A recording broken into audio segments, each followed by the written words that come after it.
Okay, so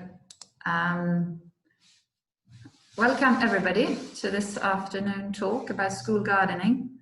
And my name is Anna Williams. I work for the North Wales Wildlife Trust as Education and Community Officer. I cover the North West Wales area, and I've got a colleague there, you can see Ewan Edwards, who covers North East Wales. So at the end of this talk, if you want to contact us, that's our email addresses.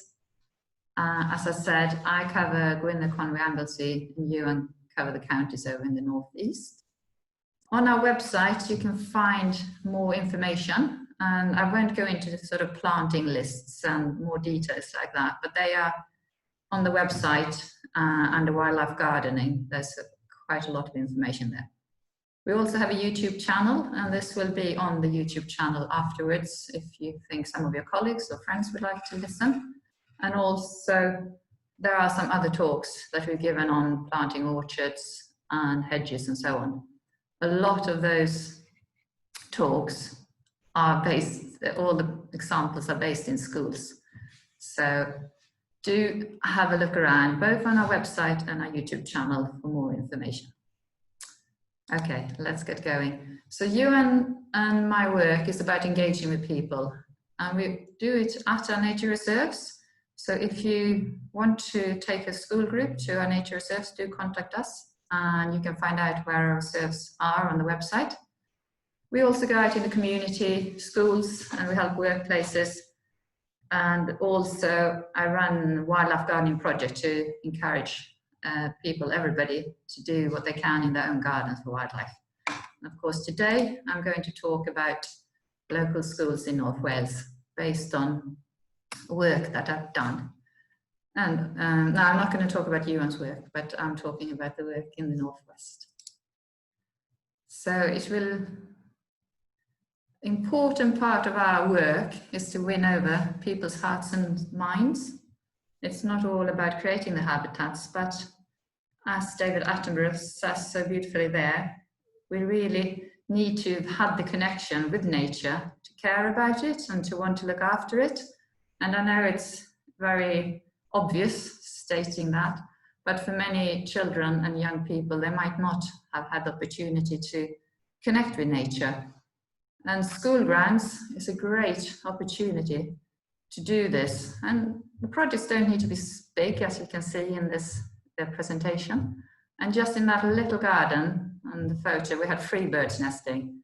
Swifts, which was the great excitement of the deputy head, the grey tits and sparrows in the boxes here. So in a small place, you can have quite a high impact. So I do it for the children. I really think it's important that they get these experiences early on in life to connect with the natural world. It's not just for primary schools. We also work with preschool and secondary schools if they're interested in developing projects with us. So I'm just stating a few ideas. I think it's very important to remember that these projects are long-term. Once you start a garden, you obviously need to look after it. So it's not just for Christmas, it's for the longer haul. But I think also start small and develop your garden step by step and be realistic with what can be done every year. So it's better to do something than have great plans and actually not get around to anything because it's all a little bit too daunting. Very importantly, and I'm sure you all agree, it's got to be seen as an asset. It's nothing that's a chore. You don't want it to be a chore. You want to be a place where people want to go and a reason to go to school. I've certainly seen projects like that, a school in Colwyn Bay, where the children were all green champions in different weeks, and the head was telling me that it's the first time the children are arriving early to school to water the gardens. So yeah, an asset. Involve children right the way through. Well, for me, that's obvious, because I don't believe in projects where people are parachuted in to do the garden for a school. If you can, develop it with the children, because the process is as important as the finished result. I think it's from a management point of view, very important to have a dedicated garden group. And then you know who's in charge, who moves the project forward week by week or month by month, depending on your timescale. And in that group, you can, of course, get support from people in the community. And that's how I started, actually, as a parent, helping in a school. Don't forget about people outside, because you might very well need them. I know it's a bit harder today with COVID and to get other people inside schools, but it can be done. You might have seen different diagrams like this, and this is produced by the Learning Through Landscape organization, for whom I'm also a facilitator. And again, I think do go through this process. I'm sure you do already. Where do we want to be? How are we going to get there? And who's implementing the changes? And then obviously starting at where we are now. So yeah, do the surveys, do get the children involved with thinking about what we've got at the moment. Do they like the yard? What don't they like about it? How could it be better? And then go through the wheel of development. So put in the thinking, but don't stop at the thinking, because I can see that happens as well. Make sure you do the action. And you can see the transformation of school grounds through this presentation. Different schools want to work with different groups. I think it's great if the whole school can be involved. In many rural, slightly smaller schools, that's possible. In the larger schools, we might work with a year group, or there are special groups like nurture groups or eco groups that take a lead. But I think for all people, it's a place where you can definitely learn to solve problems in a very different way outside from inside, from the work you do inside the classroom. And a good way for pupils, again, to learn how to express themselves. And I will be giving examples of this through the talk. Of course, for the staff, it might be an opportunity for you to just break some barriers. Doing practical work is brilliant for opening new relationships in a way. And I found that when I come in, the children are very eager to talk. I hear all the school gossip, and they also can bring skills from home that they know, things that they know, things that they have learned outside of schools. And here's the headmaster getting to grips with planting some apple trees up in Rosgadvan. I know he's moved now. But I think it's good for the teaching staff to go out and also get their hands dirty and get involved with this project. So today I'm going to go through different areas of outdoor development. Borders, trees, orchards and hedges, meadows, willow domes, fruit growing, and then just showing different projects. So let's get started. So in Bont Newydd, they were doing a herb wheel, and we had a very small budget on this, probably not much more than £100. Actually, the bricks that you see there, they were secondhand from Carnarvon Square. And anyway, back to the pupils. So developing even a simple thing like a herb wheel. Of course, you need to design it, and then we need to work out how big are we going to make this circle. And it's really interesting doing practical maths and how do we create a circle and mark it out accurately. And then we're dividing it into segments. And again, with a bit of inspiration and imagination, you could do lots of work here in IT as well, and drawing and technology, of course. And then we've got planting, and you have a resource, herbs for the school, and also herbs to take home if they want. All herbs do best if you do prune them regularly. So I think the boy there, he's cutting some chives. So for each of this area of habitat, we can write down the outcomes. And I won't go through them one by one, but this is something I suppose you do need to show and think about, show to management and think about yourselves. Why are we doing it? What do we want to achieve?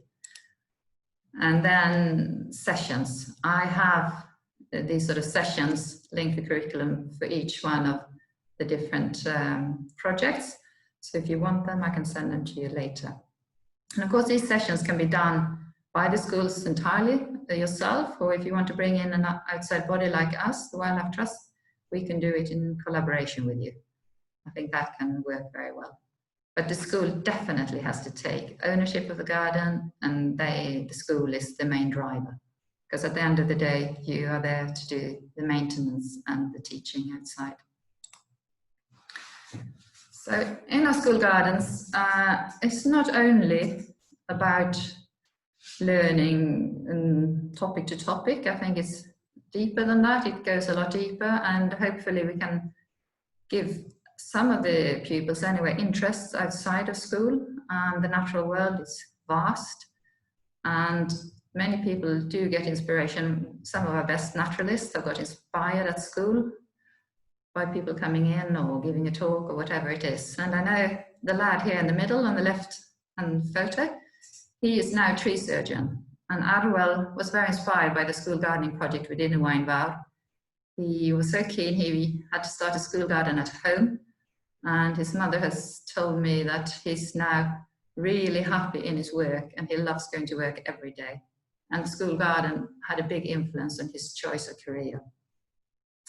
I also know that the boy in the front there, Thomas Perry, he had a good day, and the headmistress at the end of this day planting the window boxes, she came out with 2 bits of paper, very excited, shaking them about together, and I was going, what's on, what's up? And she was telling me how Thomas had written more than he's ever done in school before. So suddenly, from this day, which motivated him and inspired him, he had a lot to write about. So stories like that are important. And of course, in these window boxes, they'd already made them first of all themselves. You can grow herbs or just nectar plants. And I think the children, we had raised most of those from seed, but you can always buy them. Nothing wrong with that. So in Weinbau, again, they were involved in a pollination project, and here we're turning some beds that used to grow vegetables in, they were turning them into nectar border. And it's I find with schools it's very good to plant through a weed membrane. It's a bit awkward. We lay the plants out, try and maybe mark out where the plants are going, dig holes and then put it on again, and then plant through the membrane. Put some gravel on, which actually the butterflies really like to bask on, before the plants take over and the bed is full of them. So here, the children on the right, they're doing a survey, looking at how many bees and bumblebees are coming to the nectar borders as part of this pollination project. We can work with different ages, and of course, herb gardens are great for the little ones. Sensory gardens, you can touch it, you can feel it, and you can eat them. So let them get messy and involved as well. You all know about the new curriculum, but for those people who are not teachers, these are the 6 main learning areas. So I won't go through them, you can read them yourselves. It's obviously based on similar ideas as before, but having talked to a few heads of schools, they seem to think that with a new curriculum, it will be easier to do the school gardening project, linking it across different subjects, more open-ended and very much skills-based. So in these projects, I think you will be able to have learning experiences using literacy and numeracy to do the problem solving. So as far as curriculum links goes, for nearly everything, you'll involve languages, speaking, listening, presentations like the one I'm doing now. And for many projects, we've written to local businesses, and pupils often been successful as well. Blogs, writing to papers. Of course, there's a lot in maths, and science maybe is the topic that most people think about. But there is a lot more than science to be done out in the garden. And for many projects I've done, I know teachers have said that that is the most I've heard that pupil talk. Oh, one little story was very touching. We'd done a bug hunt, and the teacher said to me, "That's the most I've heard from this little pupil all term." And that was in an afternoon of doing a bug hunt, actually at our own garden here. So I think doing something different sometimes brings out different sides of pupils. Of course, we can cover even subjects like geography, food production, food miles. That's very interesting, and comparing it with local production, and especially poignant in this time. And I think there's much more interest in growing and eating local food. History, what did they grow during the war? And there's a few schools that have done the Dig for Victory plantings and so on. And it's not, I mean, history, all only going back to grandparents. Very often the grandparents are actually the family that the children have done gardening with at home. So the grandparents are a brilliant resource, and some of them do also come in and help at school. Well, that was all pre-COVID, but hopefully after, there will be some grandparents who might like to get involved. Art, I think is fantastic. The garden, some schools, they use the garden for inspiration, and you can do art in all different materials, obviously. Drawing, clay, photography, there's a lot to do. And I think it's also, it's a resource that allows you to observe the seasons. And if you are good at keeping a diary or a blog, it's really interesting to go out and take a photograph, the same view right through the year, and then the children can have their own phenology studies of the seasons in their own garden. The health and well-being, I can't stress enough, and I think just being outside de-stresses all of us. Observation and discovery of the natural world has definitely also improved people's mental health. So I think all of those are very important. Some examples of some artwork based on the garden. And surprisingly, maybe, having done this work, gardens, there's a lot of maths in a garden, and all about the shapes. I can go into this, and I can post a file with more work that you can be done in school based on garden, all the different mathematical exercises you can do. So there's a lot here: numbers, problem solving, area, measurements. And I think for many people, again, using a tape measure, actually realizing what is a meter, how long is it? And one school, it was really good. We had the meter sticks, and we could just play around with them and create different shapes. And then they could see by increasing the circumference, how much bigger the area became, etc., etc. So doing something practically is great. And they can learn about Pythagoras and Fibonacci and all the different, you can do lots of different problem solving. So I talked about nectar borders onto the trees, and trees obviously is hugely important in any garden for very obvious reasons. And I will just take you through some examples of work we've done with tree planting. Hedges are great, and if you can only do one thing, even a perimeter hedge where you leave the grass to grow long is an excellent resource for things like bug hunts. Here we spent a happy afternoon looking for bugs, and there was so much to find. You don't need to be an expert to do these things with pupils. You can learn together with them. A long hedge in Rulas, which is a very exposed school garden. So we needed protection, and they also wanted somewhere for wildlife to nest. Many schools have these ugly fences, and a double road hedge like this will give fantastic cover in years to come. I've been out this autumn planting some orchards. This is down in Pennygroes. We managed, you'll see a little film later, we managed to plant 8 apple trees in the school garden. Apple trees is also a very good tree to plant in any school. It obviously gives something back to you, and it's very good for pollinators. So think fruit trees if you're about to plant any trees. Oh yeah, here's the film. So let's this little film. The audio is not very good, but that doesn't matter. I just give you 2 minutes to have a look at this film.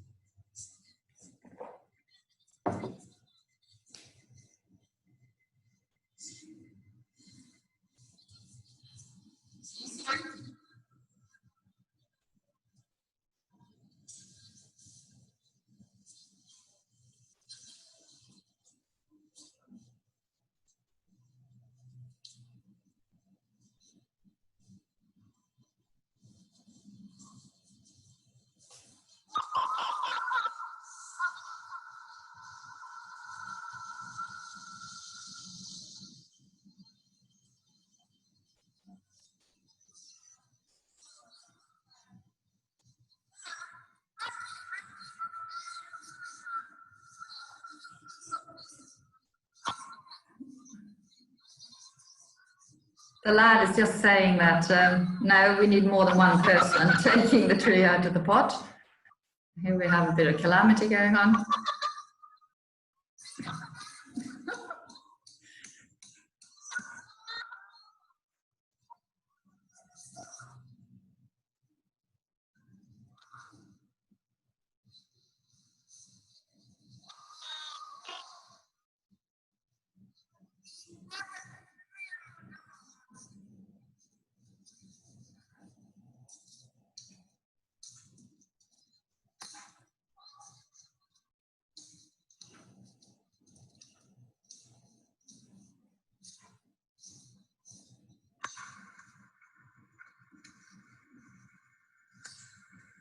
Satisfied headmaster and assistant.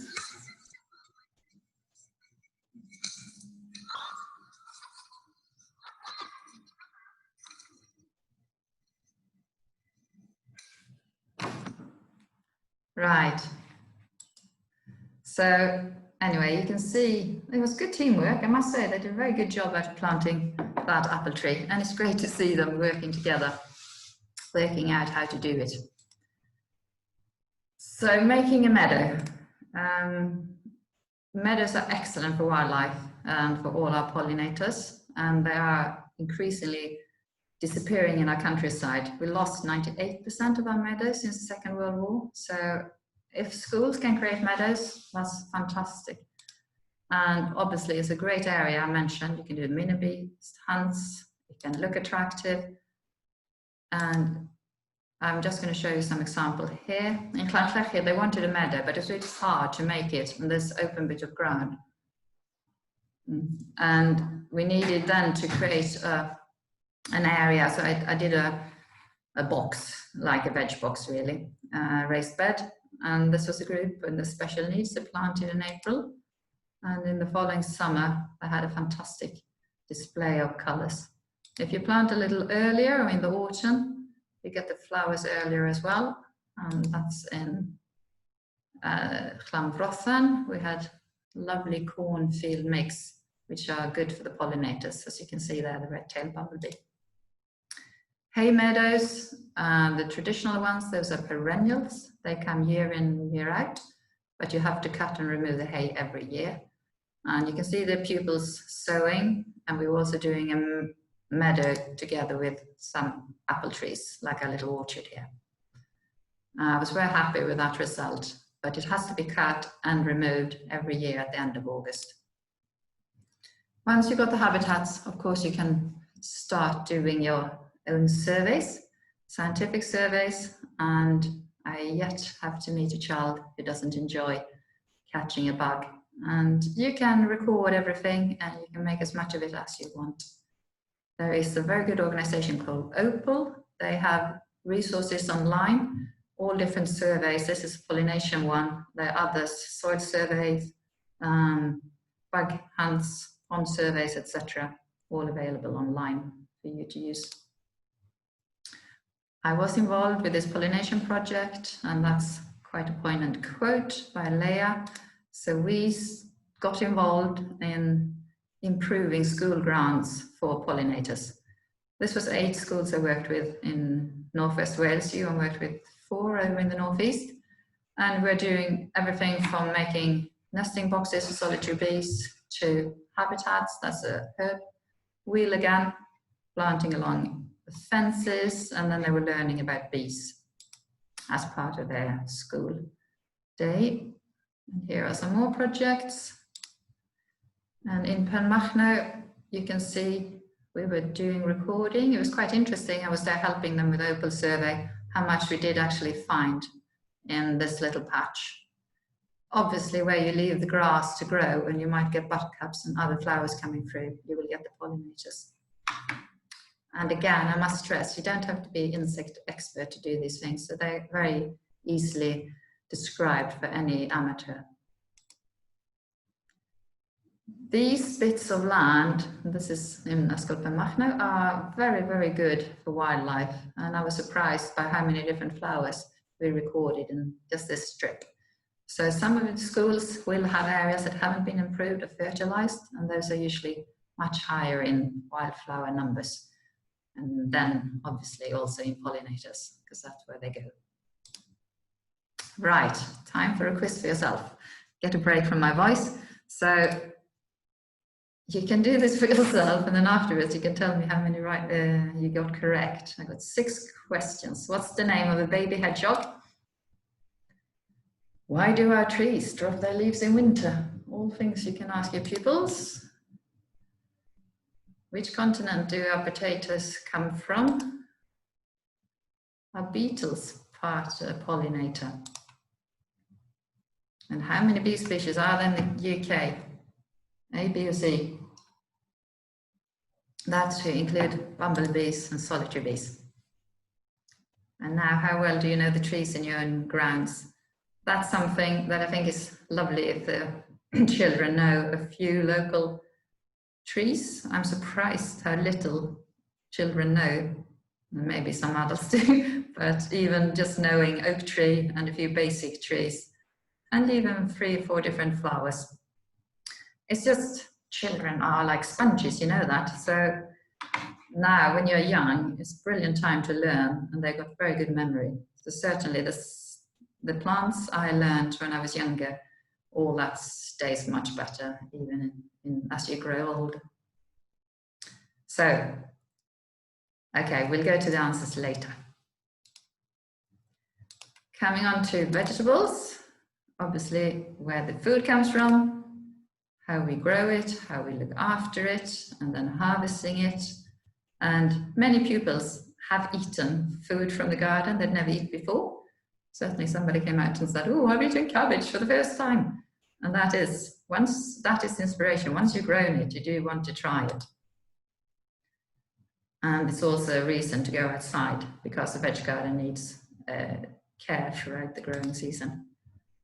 Here the kids are getting their hands dirty in Carnarvon.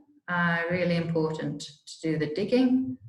And digging, as Monty Don will say, is very good for your mental health. It's good to release any stresses, and for pupils who maybe are suffering from different stress-related problems, they can get a good release by going outside and digging and chatting. The little kids got involved with harvesting the pumpkins, too heavy to carry. They're absolute monsters. I must say I'm very impressed with their pumpkins this year. And here's a group of boys who harvested potatoes, sweet corn, and some apples there. And this photo was actually in the local paper. And I think that's important. Do share what you do with the community. We don't only need to do the work at schools. To take in Askelben Röval went out, or I asked if they wanted to come and do a bit of tree planting in an old people's home in Llanberis. And it's a great project. That's a few years ago now.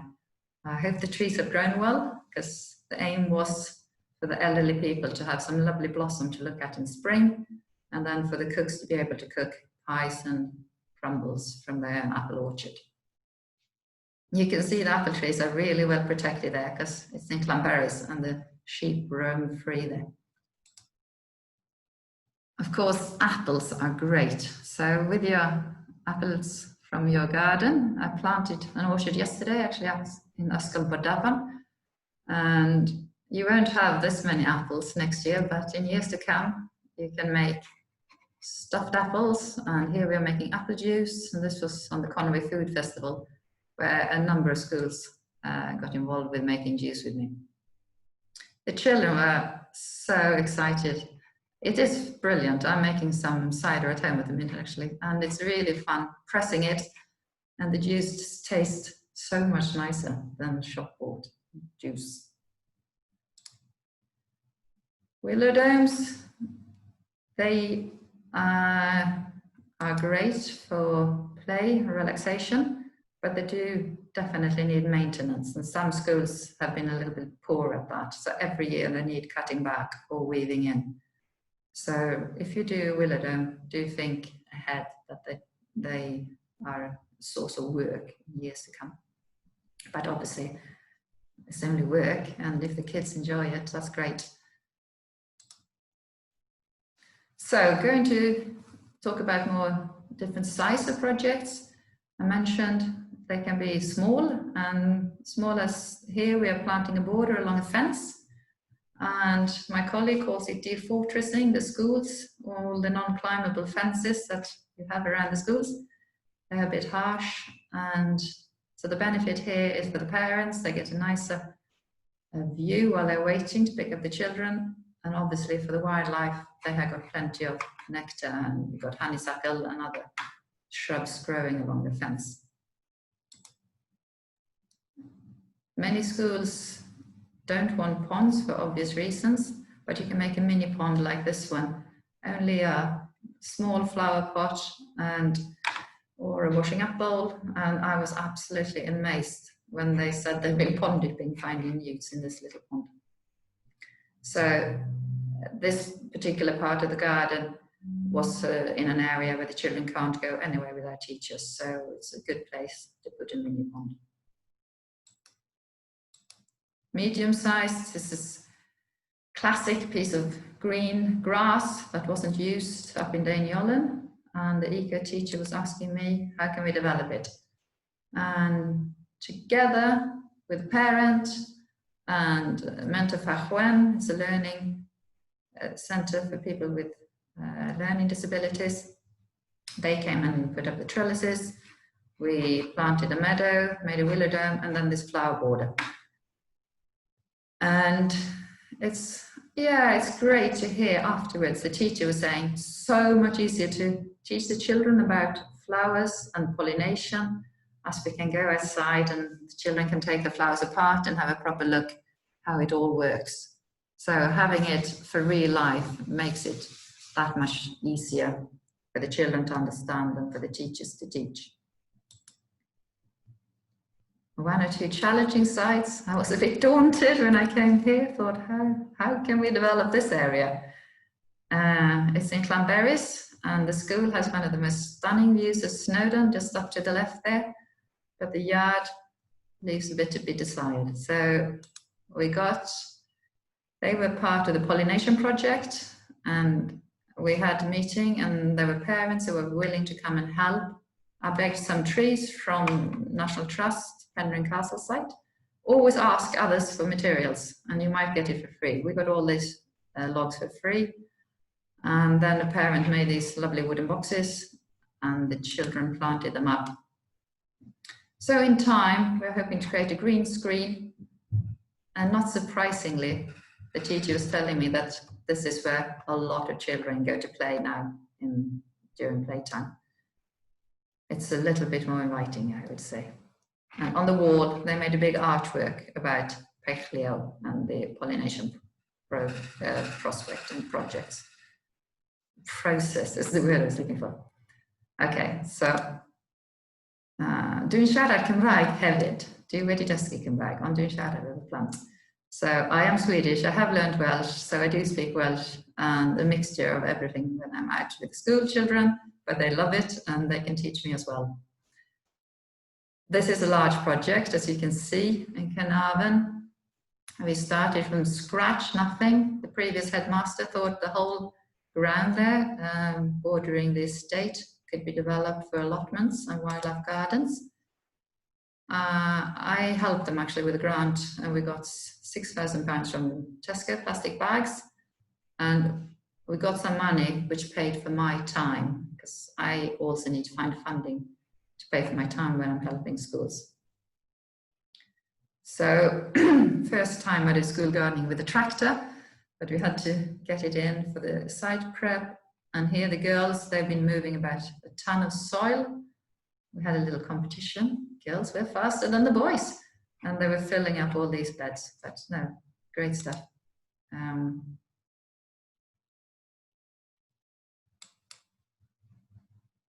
A lot of work, but it's the process that's important. And I certainly had a lot of good feedback from the teachers.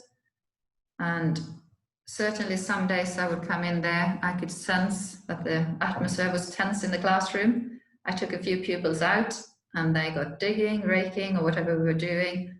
And the stress seemed to evaporate, and we were having a good time. And I just want to show here, the boys in this picture in the bottom left, they came out in their playtime to finish off the project. And I found that with lots of projects, the kids are so keen, they actually come out and stay in playtime and lunchtime to do the work. So just quickly show you what we did and how the site has been transformed. That's a shrub border, which looks a bit empty, but now it's a lot fuller. So do plant things with a good, far apart so that the shrubs can fill up afterwards. Some people were a bit negative and they said that this area wouldn't be left alone, it would be vandalized, but we haven't suffered very much at all there.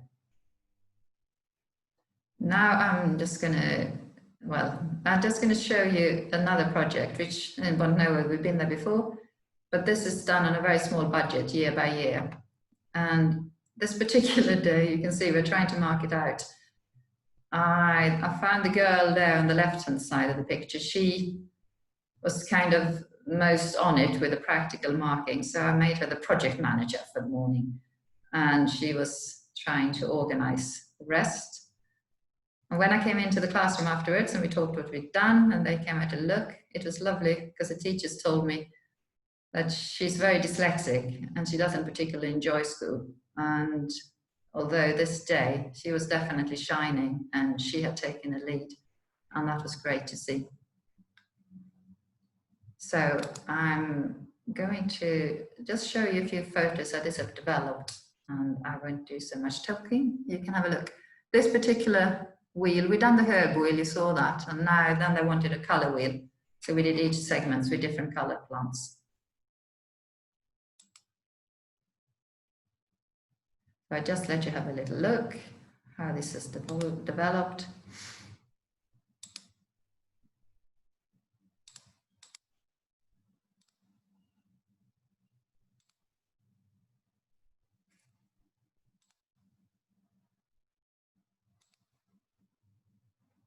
That's a sensory garden in the front. I went back there the other day to do a bit of maintenance. It's going well, and that's quite a nice thing to add to any school garden, a sensory garden. As with everything, and I know you do it already, it's important to celebrate, evaluate your work, tell people, invite the newspapers and politicians. And it's surprising how much you might get back from the community. Some schools get a lot more involvement from communities than others. And here we had an open day, opening the garden evening, which was really lovely. Obviously all pre-COVID. The gardening work doesn't stop outside. We can go a lot of work inside. What I can give you as well is these activity sheets, different things to do throughout the year. And the Wildlife Trust have our own ready-made activity sheets. And I will mention that later. You can access a lot of our resources if you become a school member. Again, It's not only for the junior schools, but preschool, there's a lot to do. And I would say for under 8s, any of these activities could be done for a range of ages. I'm not going to go through them one by one, but just to give you some idea. Important to have a bit of fun. And when you go out there, include games, because I found that with my own children. They go out, oh, we were outside, we didn't do any work today, but they learn so much. So as educators, we can teach them without them realizing that they are learning. And I suppose that's the best way, just absorbing, looking at the shapes. I think we were doing tree collages here. So we collected leaves and then we made an oak tree or an ash tree and a chestnut tree. And down here, they're doing a color collage. So yeah, have a bit of fun when you're outside. I'm just going to finish with a little.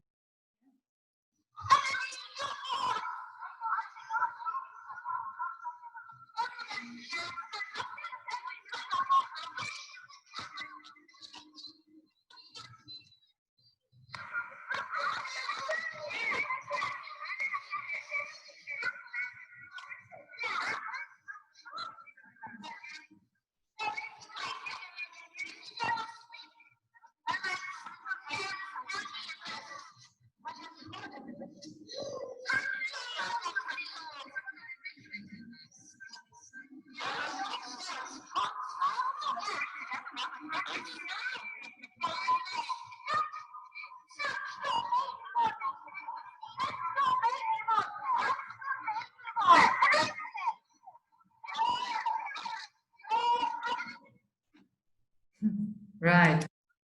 So that was from our garden at our offices here in Bangor. I hope you could hear or get the excitement from them doing a little bit of pond dipping here. And how we can work with you, it all depends on the funding. My work is never the same from year to year. And if you find funding and can pay in for our time, that's the easiest and the best. And, or alternatively, occasionally we have funding to offer.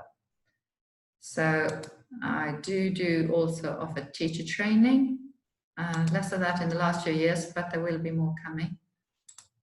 And I'll just do a quick recap.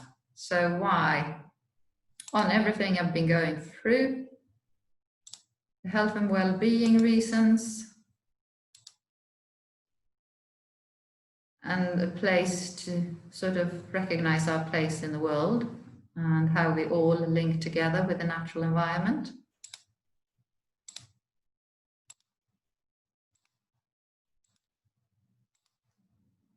It's very important that a cared for space is very much less likely to be vandalized. And I've seen that with projects, and that's gone, that's the experience. If you have a looked after garden, people are less likely to go and damage it, especially if they involve people in the community in developing it.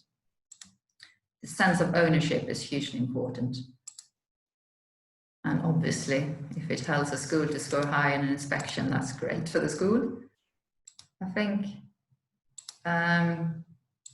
there's been a number of studies showing that schools that do regular outdoor work, it also improves the pupils' academic performance indoors. I suppose a lot of what I've shown might hint to that, creativity and innovation.